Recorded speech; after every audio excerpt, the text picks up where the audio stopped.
Hi guys, அன்னைக்கு ஒரு நாள் சாயங்காலம் இருக்கும். வெளியே வந்து என்னடா பண்ணிட்டு இருக்கான்னு பார்த்தா, காலையில் போட்ட இட்லி மீதி இருந்துச்சு. அதையே வெளியே தள்ளி அதை தண்ணி தான் ரொம்ப பிடிக்கும் வெயிலில் இருக்கனால. நல்லா காலர் கடி புது காலர் கேட்டுனா கொன்னே போட்டுருவேன். பழைய காலரே இந்த மாதிரி தான் பண்ணியிருக்கேன். ஏன் ஓவராக குறும் பண்ணுற? இதில் படுத்தா உனக்கு டிக்ஸ் எல்லாம் வரும், உனக்கு தெரியுமா?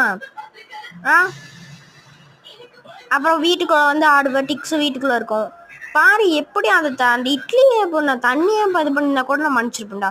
இட்லியை போட்டு எனக்கு வேலை வச்ச பத்தியா? அங்க இருக்க நீ நல்லா கடி, நல்லா டிக்ஸ் வரட்டும், எல்லாம் வரட்டும். விட்டுறேன் உன்னை, அப்படியே விடுறேன், ரோட்ல விட்டுறேன். அப்படிதான் உனக்கு புத்தி வரும். அதான் தண்ணிக்குள்ள காலை வச்சு பறைக்கிற அளவுக்கு உனக்கு திமிரு வந்துருச்சுன்னா அப்போ நல்லா என்ன பண்ணணும்?